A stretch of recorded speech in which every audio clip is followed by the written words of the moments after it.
আল্লাহ পাক টেনে নিয়ে আসছেন ওদেরকে হোলি ল্যান্ডের মধ্যে। এখানে ওরা রাজত্ব করতে পারবে না।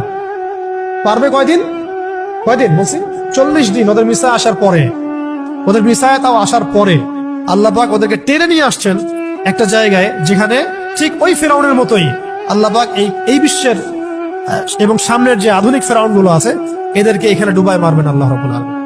তবে এবার পানিতে ডুববে না, এবার ডুববে মুসলিমদের মায়ের, মুসলিমদের হাতে ইনশাআল্লাহ। এবার লোহিত সাগরে ডুববে না তারা, বরং এবার ডুববে ওই হোলি ল্যান্ডের মাটির নিচে ইনশাআল্লাহ।